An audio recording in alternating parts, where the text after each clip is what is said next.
Почитувани гледачи, добро вечер, ново издание на емисијата Избор на народот. Во очекување на состав на нова влада и во текот на овие неколку денови, додека чекаме председателот Ѓорги Иванов да го даде мандатот на Зоран Заев од една страна, а од друга страна Зоран Заев и неговите коалициони партнери да потврдат и писмено да се обврзат дека нема да ја нарушат унитарноста на Република Македонија, ние вечерва ќе зборуваме за едни општо граѓански и општонародни теми, оние кои што сепак во овие тешки моменти би требало и да го задржат вниманието на обичниот македонски граѓанин. Година дена скоро од поплавите во Сингелич, со мене е отец Драган Димишков, инаку отец од црквата Свети Ѓоргија во селото Сингелич, една од оштетените цркви од поплавите кои што го зафатија Скопје пред скоро една година. Најнапред да ви посакам добро вечер, добро дојдовте во студиото на телевизија Сонце. Добро вечер, добро ве нашол. Господине Димишков, или отец Димишков, вие во вашата црква многу работевте изминативи неколку месеци за да ја реставрирате и реновирате истата. Дали успеавте да ја завршите, да го завршите реновирањето и сето она што беше разрушено да го вратите во состојба? Во најдобар дел би рекле негде околу 60% е веќе завршено, но останува уште огромен дел за работа и за досредување на сето оно оштетување што настана на 6-7 август минатата година со таа катастрофална поплава или со она невреме или она некласична поплава што ни се случи таму. На тоа место има многу уште за досредување, но во најдобар дел инфраструктурата е средена. Припратниот објект е среден. Внатрешноста на храмот запазена, сочувана, средена. Така да остануваат уште сите оние други пропратни активности кои што треба, значи нов довод на вода, ред, така би ги рекле сега веќе ситници кои баш пред едно 6-7 месеци и не изгледаа на ситници или местото изгледаше кое едноставно не ќе можеше ни да се поврати во стариот сјај. Веќе се назира стариот сјај на црквата во Сингелич. Отец, како го опишувате тој момент и како ги опишувате овие денови? Значи една паралела, дента кога се случи поплавата и деновите кои што се сега. Колку македонските верници помогнаа да се среди таа црква?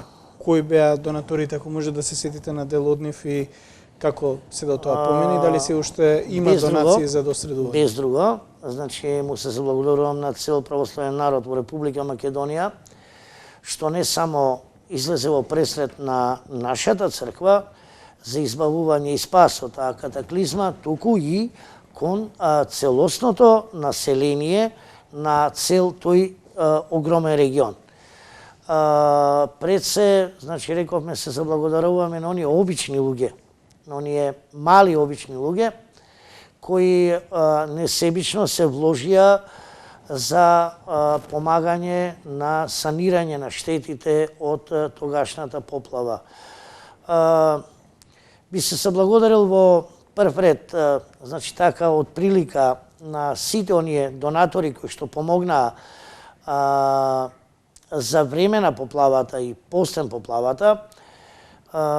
Меѓу другото, се плашам некого да не заборавам, но ајде на брзина така ќе ги некако кажеме. Општина Кривогаштани на чело со градоначалникот на Кривогаштани, бранители Кочани, бранители Куманово, потоа фирми, значи разноразни фирми, што велиме во санацијата, Бауер, Трансмет, еден куп други помали фирми. Меѓу другото, ретен или во куќава, да се спомне и фондацијата на Сонце, што велиме, на господинот Ѓорче Атанасов. Значи, и вие као телевизија исто со пренесување на моментите од настаните таму во тоа време и се разбира со донацијата на леп и Били печива. Били пецива така, кои во тие денови беа веднаш разделени на сите православни домови кои беа непосредно погодени од катастрофата. Отец, каква е состојбата во вашата црква и колку е помошта од Синодот на Македонската православна црква и од Велико свештенството во самата Македонска православна црква? Неминовно. Сето она што денеска го гледаме во оној двор, не ќе беше можно без залагањето на неговото блаженство господин Стефан, на неговата иницијатива до 13 поголеми цркви во Скопската епархија, до сите 150 свештеници, неговата иницијатива, која вроди со плод и секако на сите нив им се заблагодарувам, а најмногу на неговото блаженство, што собраните средства и дадените средства од Скопска митрополија се наменски истрошени за санирање на сите оние последици кои што ете таму. Пак ќе се вратиме на она проценки на државната комисија која беше 90% уништување. За време на поплавите сега малку ќе позборуваме и за една надприродна состојба, за многумина надприродна. Јас не знам дали успеавте да добиете објаснување, се случи за време на поплавата, покрај сета таа руина, оној крст во самата црква, да остане нечепнат од поплавите и воопшто да не биде струшен и да биде завиткан од најлон, односно да биде целосно заштитен од поплавата, иако доста голем дел од тој дел таму беше разрушен, подигнат со кал и така натаму. До ден денеска не можам јас од чиста, ете така би рекле, физичка и научна сфера да си објаснам тоа во оној хаос, но знам дека Бог чини чуда. Па ете едно мало чудо во нашиот црковен двор, тоа е крстот кој е подигнат во 1912 година за бележење на свето место на Свети Великомаченик Георгија.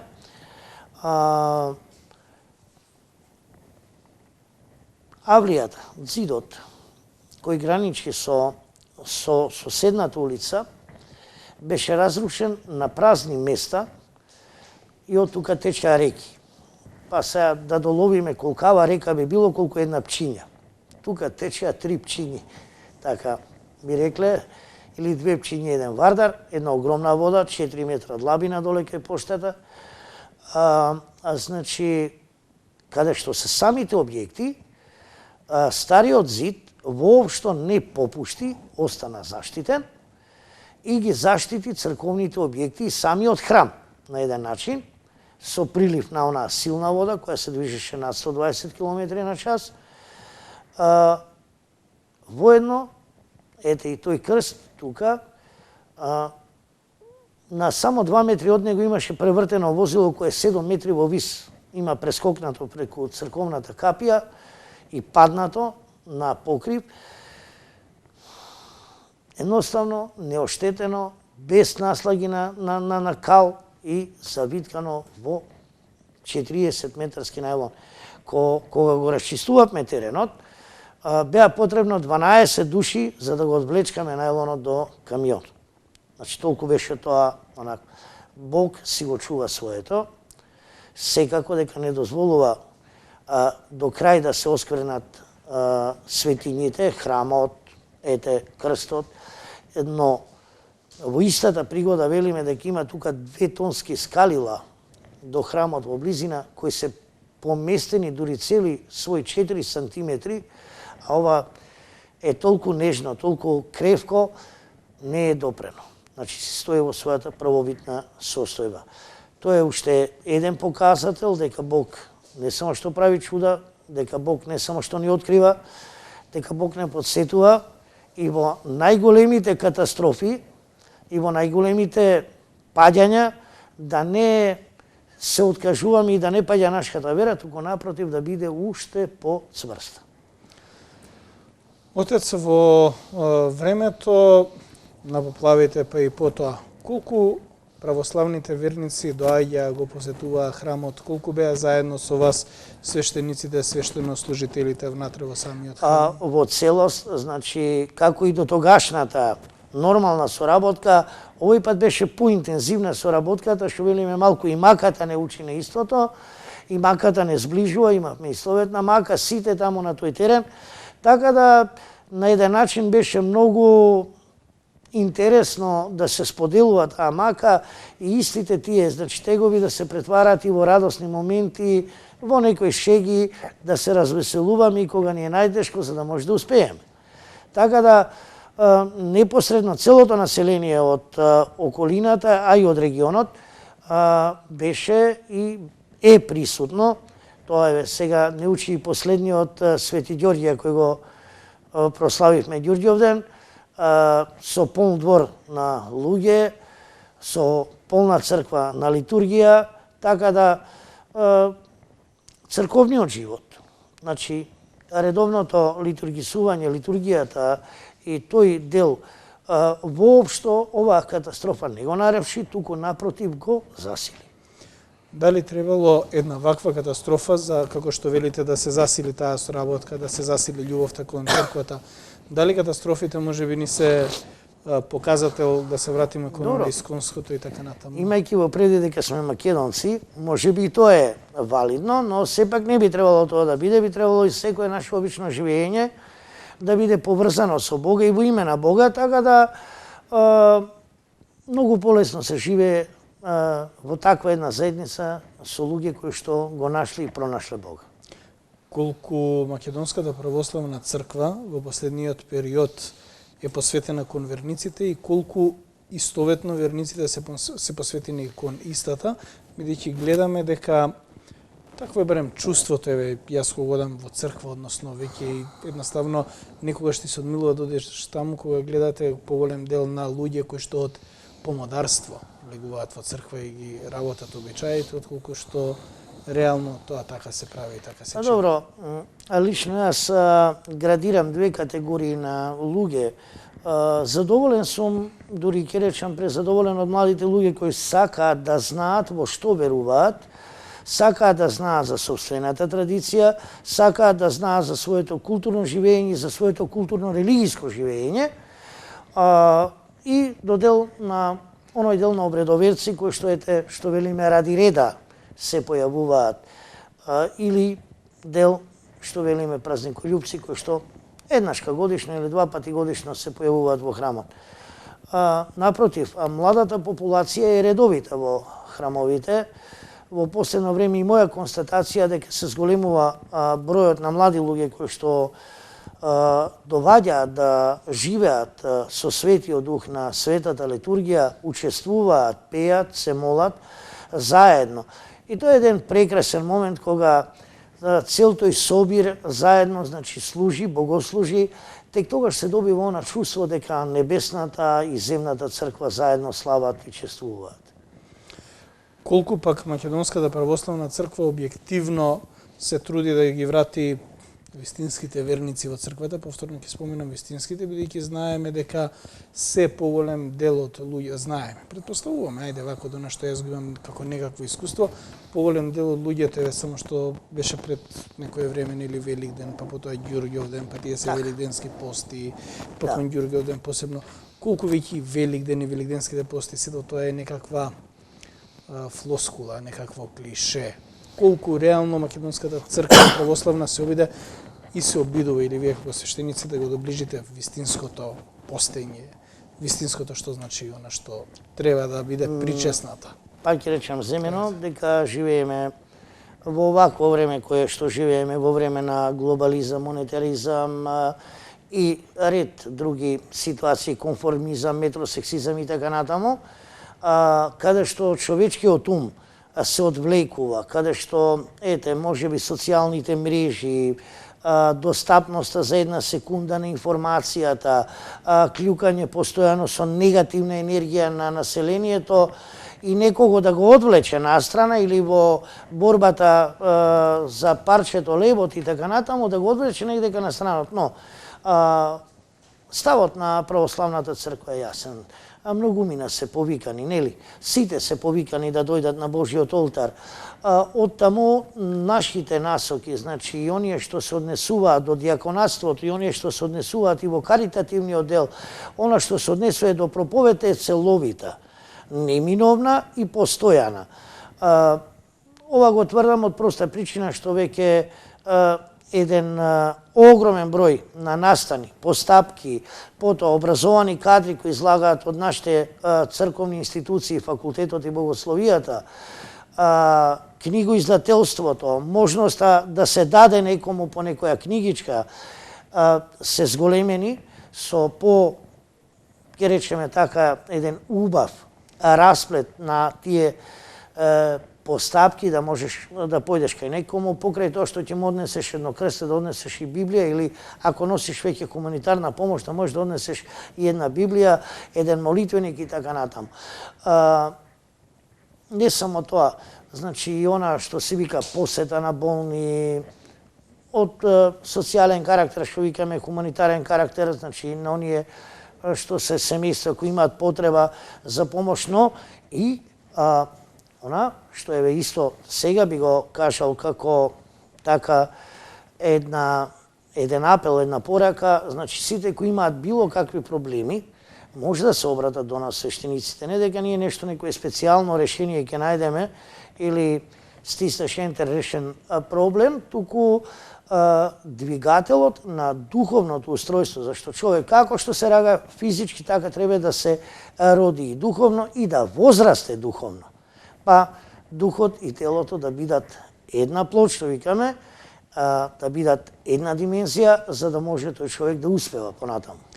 Колку политичките партии и политичарите ги гледаме често дека одат во црква, но од друга страна го раслојуваат македонскиот народ и го делат до таа мера што мислам дека веќе брат со брат ќе се самоубие, или колку влегуваат в црква на сите можни празници, се сликаат пред камери, а во суштина шират нешто што е ерес, можеби. Па преска рекол, живееме во овој глобален систем кога монетаристите и конформистите всушност го вртат светот, кога на еден начин таа демонска траекторија навлегува во Република Македонија, секако дека зима замав преку парите и политиката во Република Македонија, па по некој пат навистински нашите политичари или оние кои сакаат да се бават со таа политика, малку се оддалечуваат од она што е традиционално или конзервативно за нашите сваќања и поимање, не само како православни и македонци, туку воопшто како биолошки луѓе. Затоа што ние имаме потреба како луѓе да сме еден до друг. Не само еден покрај друг, туку еден до друг и еден со друг. Значи и сам Господ вели таму, еве нова заповед ви давам, да се љубите еден со друг. Не вика да се биете еден со друг. Сега таа љубов, која би ја префрлиле во една политичка смисла, тоа би требало барем да има минимум респект кон себе си и минимум респект кон другиот. Со тоа што рековме да не е тоа на цена на некои жртви, на некои луѓе, како што викат кај нас, вика да стигнува до местото газејки живи луѓе.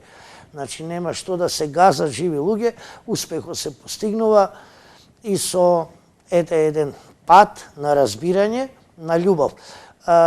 Вековна траекторија е дека можеш да владееш на два начина, или со љубов, или со стап. Колку политичките партии ја злоупотребуваат црквата? Ова ми е следно прашање, бидејќи се чини дека политичарите и политичките партии како да имаат повеќе желба да се затскриваат за црквата, зад не би рекол, мислам дека ние ги прифаќаме како и сите останати православни христијани, секако, без некој привилегиран таму тек или протокол, колку они ја злоупотребуваат црквата. Па тоа е убаво прашање, затоа што почесто ја гледам во јавноста се поставува прашањето на секуларизмот на државата. Со тоа често пати некои аналитичари, експерти дава толкување дека секуларизмот е уствари автоматска атеизација на Македонија, што е многу погрешно, што е многу опасно и што може да доведе до несогледливи последици како во минатото. Значи, секуларизмот прифаќа и религија, прифаќа и вера и на крајот од криштата прифаќа и еден теократски основ во демократијата на екзистирање на луѓето. Така да дали има обиди, што знам, може би има некои обиди, но фала му на Бога, сам Господ Бог, како што преска реков, си мисли за своето, да го сочува своето, така да и заедницата, црковната заедница или самата дефиниција за црква, значи соединети во една вера со 7 свети тајни преку Господ Исуса Христа, ние сочинуваме црквата, црковната заедница. Сега, кој колку и како индивидуално се владее, како што рековме и за постот и за другите работи, тоа е веќе лична ситуација во учество на колективното во верата. Колку православните верници и овие, јас морам значи да ја споменувам тука политиката, бидејќи живееме во едно политичко општество, во едни тешки политички премрежја за Република Македонија, со едни немили сцени, едни немили настани. Колку е христијански политичарот, лидерот да се крие зад луѓето, зад обичниот граѓанин? Тоа беше случај и со едни протести, тоа е случај сега и со други, и со трети протести и така натаму. Овака, лидер. Често пати и тоа кога зборуваме околу доверба на луѓето, знам да кажам во Господ, верувам во човек, не. Лидера, значи, сите оние што сметаат дека се лидери, навистински и треба така да се однесуваат. Но не и да се секој пат кријат за собственото политичко милие или црковно милие на мојата парокија, се ја застанувам, знаеш, така ги водам вернициве, па се јас сум лидера, уствари на еден начин да ги злоупотребам нив. Тоа не е во ред, мислам, од чисто човечки и хуман карактер. Кога зборуваме лидер, тоа значи тој се издвојува поради собствените посебности, квалитети или нешто слично за особа која е, па дали е тоа политичар или е во фелата новинар или е доктор или е свештеник, не е важно, но кога е он лидер, тогаш треба да се однесува и лидерски, па еде, како да речеме, може би како Мојсей, може би како Даме Груев, може би како Гоце Делчев или не знам, како Нехру, како некој од тие така светски личности што сме имале прилика да ги изучуваме низ историјата, но во ниеден случај ни на крај памет злоупотреба на собствениот народ или злоупотреба на собствениот брат, затоа што таму Господ Христос како ни вели, иако со една јота погрешно научите, сте промашиле работат, или со било што на еден од овие мали братчиња му сгрешите, мене сте ми сгрешиле. И самата помисла е веќе грев. Така да од тука, може би, во она индивидуална култура, малку од минатото да се научи кога имаше и срам, кога имаше и страв, сега тој страв, зборуваме за стравопочит, респект, затоа што гледаме денеска дека егоизмот човечки е на едно многу чудно ниво со, рековме, демонски дејанија, што е многу опасно за било кој човек, а не за било која нација. Дали, еве се зборуваме за православната црква, но претпоставувам дека тоа е одлука или одлика на сите религии. Колку успевате како свештеници, како свештени лица да влијаете врз човекот да го намали собственото его, бидејќи христијаните според Библијата, па и останатите црковни книги или верни здруженија, верници кои што се нели, дали се тоа протестанти, дали се тоа муслимани, мултиконфесионалност се прави својата слика дали на ширенилото. Таму треба вие да бидете оние кои што ќе успеете да ја намалите таа суета, да успеете да го хармонизирате човечкото чувство и така натаму. натаму. Насока на тоа, значи, тоа е дел од нашата дејност.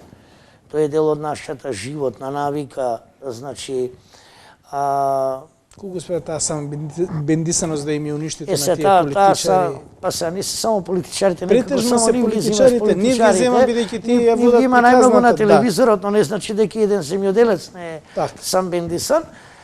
Значи ние постојано, значи тоа може би со години наназад се работи исклучиво на таа една ситуација да се димензионира човечкиот карактер на ниво на достоинство, да се димензионира на ниво на скромност, на ниво на доблест.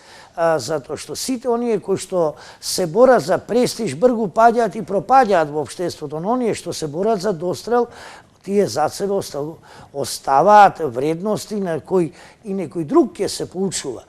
Така да, еве, ќе земеме еден бизнисмен за пример, XXL, тој отворил погон, има 20 вработени, земал добар профит овие неколку години и он веднаш купува X5, како да му е таа најпотребна, а не како да му е потребен нов погон, па да вработи уште 20 и пак неговиот капитал да се удвостручи.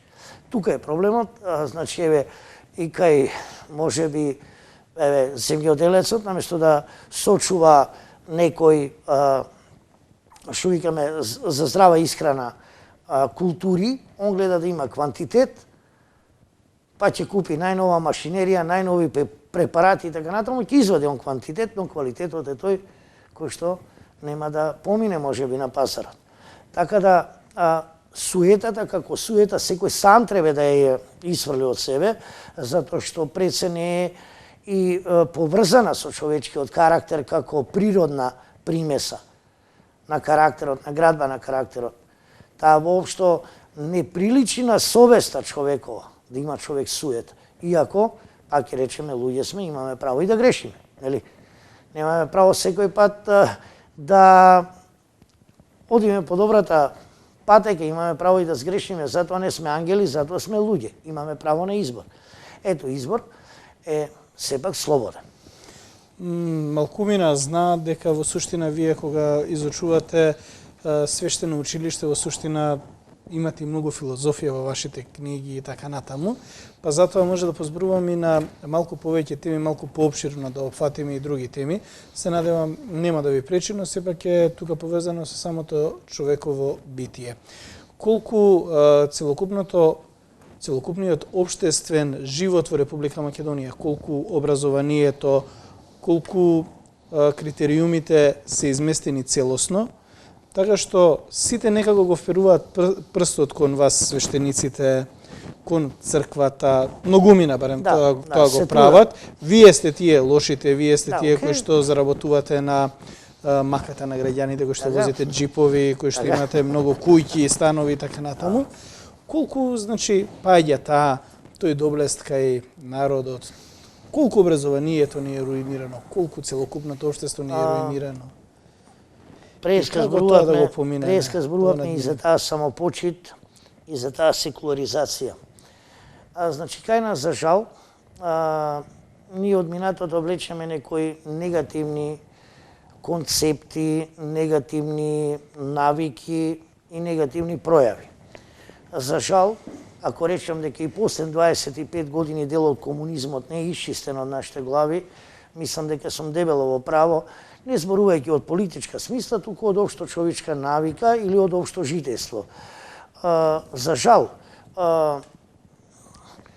свештениците првен се представуваат дека се нешто што е надвор од народот, напротив не, тие се дел од народот. И нив мајка ги раѓала, и тие се школувале и така натаму. Сега, понатамо, често пати се зборува за некои материјални добра што има дел од свештениците. Првен, не секој од свештениците може да ги има тие материјални добра, има дел од ними, не сите, се разбира. Јас можам да зборувам за себе, возам една Нексија од 96-та година, често пати сам ја поправам и така.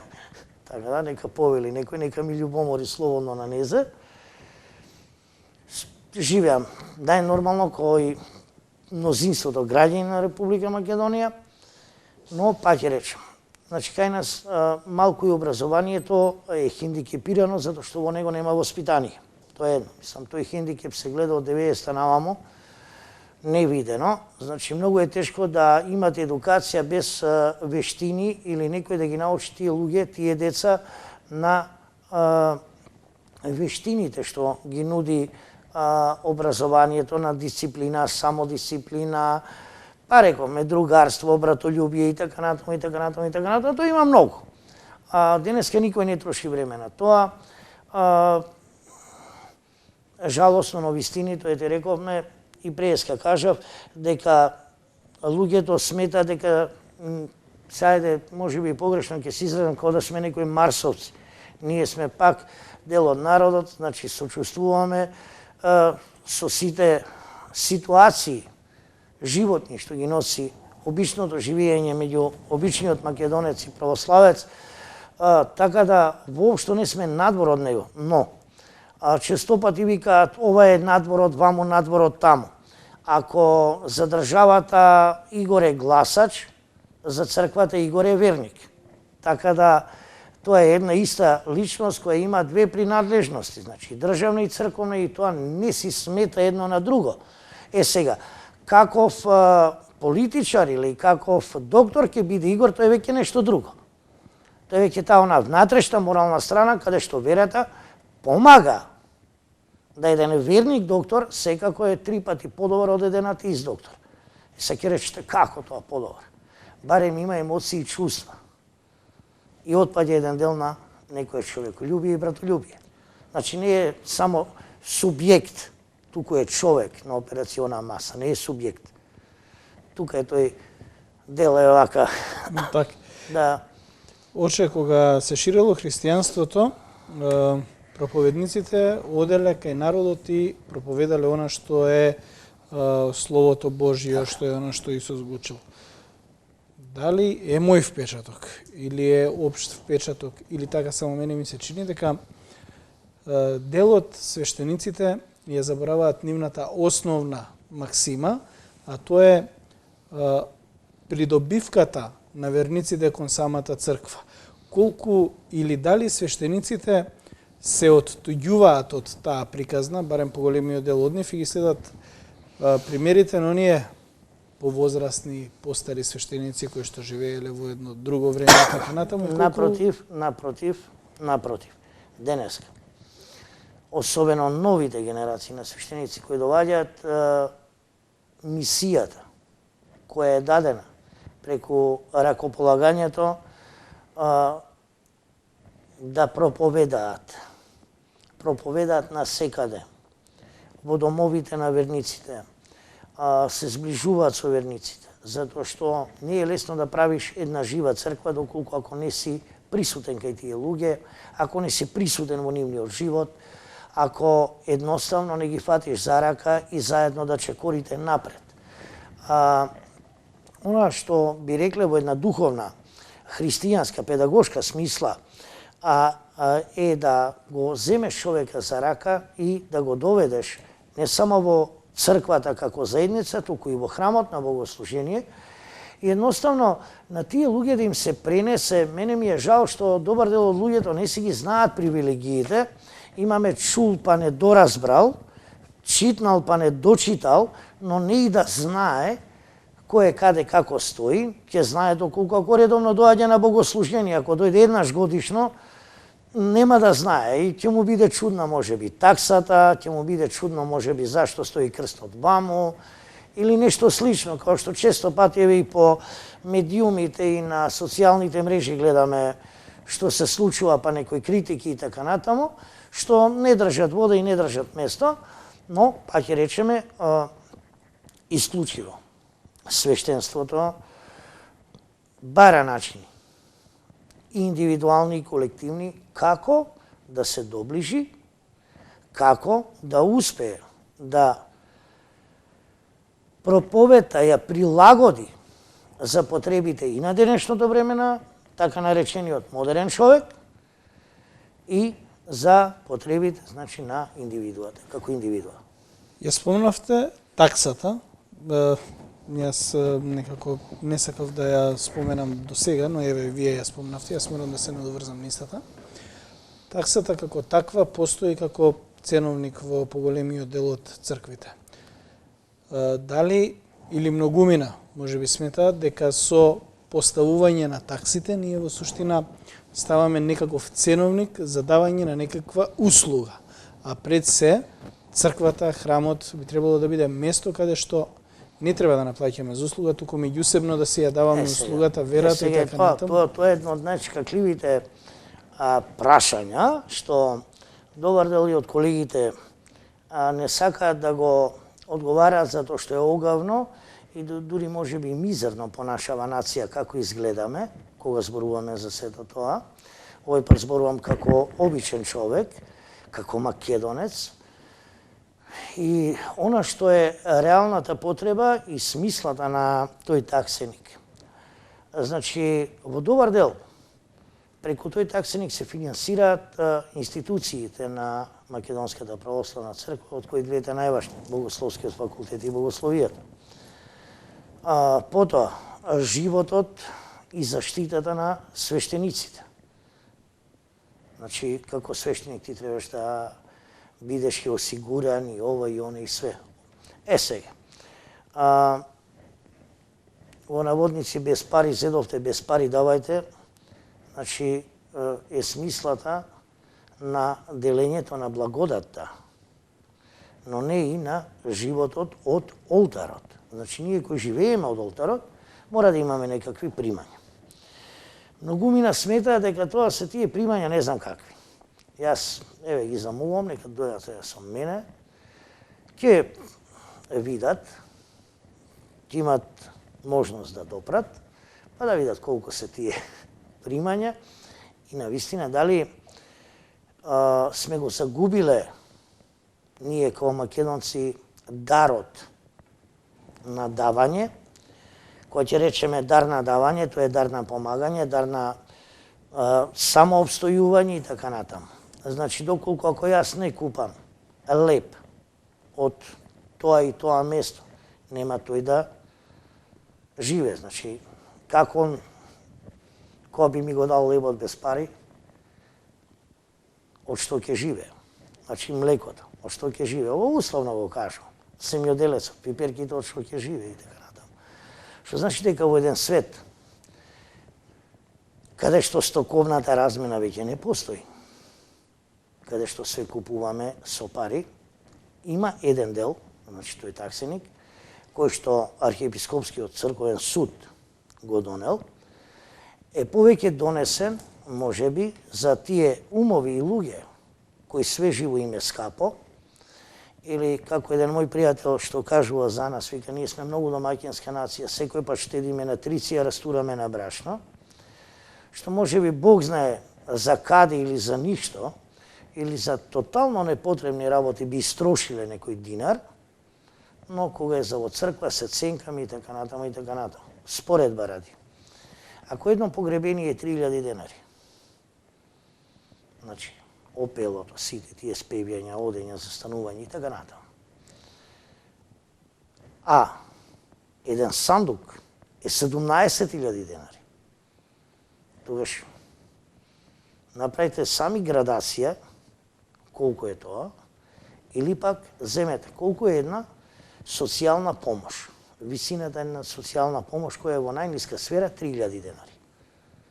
Тоа е дури и кога би бил крајно човек социјалец, мада за тие луѓе има милион попусти, грижи и така натаму, да не ги кажувам што луѓето и не знаат во најдобар дел. Значи, дури еден социјален случај да може тоа да го издржи. Но опелото, зборувам, да го носи на грб. Но ние македонците знаеме од благно да направиме впртомо, па често пати и од тие работи правиме фама за кое што нема потреба. Не би сакал да гледам во другиот двор, но им препорачувам да зирнат во другиот двор, затоа што ние немаме плата. Нас никој не финансира, ни држава не плаќа, ни некој друг. Ние живееме непосредно од тие такси или од тоа. Така да, малку е смешно за некој работи, ќе рече, дојде 2 минути и ми отпеа. ми отпеа. Исто тоа е болно едно прашање за нас свештениците. Значи, нема да рече, дојде свештеникот, заедно се молевме на Свети Никола, за да го осветиме лепчето. Значи, ми дојде Васки Илиева, ми пееше 5 минути. Значи, каков е однос? Се е тоа последица, пак е речено, ние 50 години атеизација на македонецот и тоа некако врзивно се пренесува. До скоро време, еве, за да направиме една паралела, не мора да биде тоа градски сообраќај, имавме картички на очукување, така. Доаѓа контролорот и ги кине. Го прашувам, зошто ми го скина билетот? Овдека пишува да го чувам билетот до крајот на возење. Но тоа е она навика кога беа картичките, која можеа да ги фалсификуваат во дупла двојка пред 30-40 години, па мораа да ги кинат картите контролорите. Значи, која е таа еволуција на мислата, она преска, која зборувавме? Значи, мора да еволуира македонецот. Ако сака да биде подобар, помоќен, посилен, посплотен, мора некои овакви ситници да ги тргне од себе, но не и да прифати сваштари кои што доваѓаат од западот за воља на вистината, кои што не се ни во една смисла за нас природно. Уште малку ќе позборуваме, но ќе позборуваме и на враќањето на духовните свештеници кон народот и вербата на народот за да го наградува свештеникот, бидејќи многумина своевремено, што сум разговарал веќе со мојот покоен дедо, другиот дедо кој што исто така е покоен, многу пати свештениците биле дарувани од страна на граѓаните. Вистина се случува и денес. Колку ценовникот или таксарникот, како и да се игра улога во некои односи во тој сегмент, па сега се случува можеби и дел од тие луѓе да бидат одбиени. Да, доколку ако му кажеш некаква цена или така натаму. Ворете, ја во принцип во мојот живот никој пат не сум ја така нагласувал таксата, но сепак сум наоѓал начин тоа да го кажам на еден културен начин, затоа што не сум само ја во црквата и во црковната заедница, нас нема многу. Понатаму, навистина, луѓето знаат да ја пружат раката и да даруваат. Јас сум многу благодарен за сето тоа. Често пати не само на убави прилики, што викаме на свадби и на крштевки, тоа се случува и на погреби и на парастаси и така натаму. Секако тоа е индивидуална работа, не е некоја работа која е, да речеме, дефолт, па да мора да значи постојано и постојано и постојано, но го има тоа. И тоа ми импонира од проста причина што има луѓе кои што буквално ги гледаш дека тоа го прават со срце. Значи не е заради престиж да се покаже пред роднините и пријатели дека они има нешто многу, туку дека и тоа го прават и од срце. И мило ми е кога се едно нешто се прави од срце за Бог. Тоа ше убаво. И тоа ше во ред.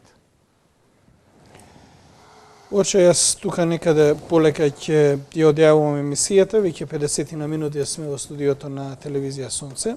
Јас ќе ви заблагодарам за вашето гостување и на самиот крај, пред да ја одјавиме оваа емисија.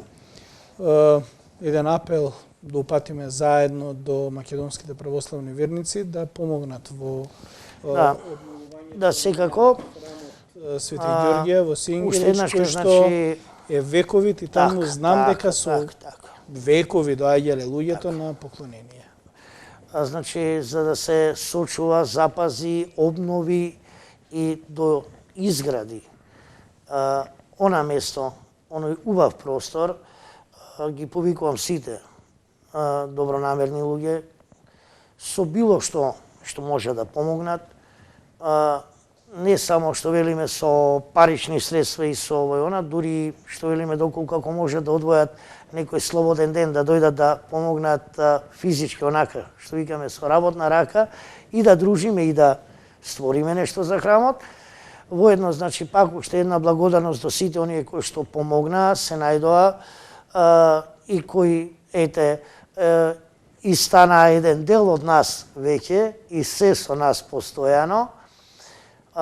Едноставно, значи, пак уште еднаш ќе ги повикувам сите кои што може да помогнат на било каков начин да помогнат, да се дозаврши и да се заокружи таа целина, да ете тоа свето место таа црква, тој свет храм екзистира и живее како и што живееше порано.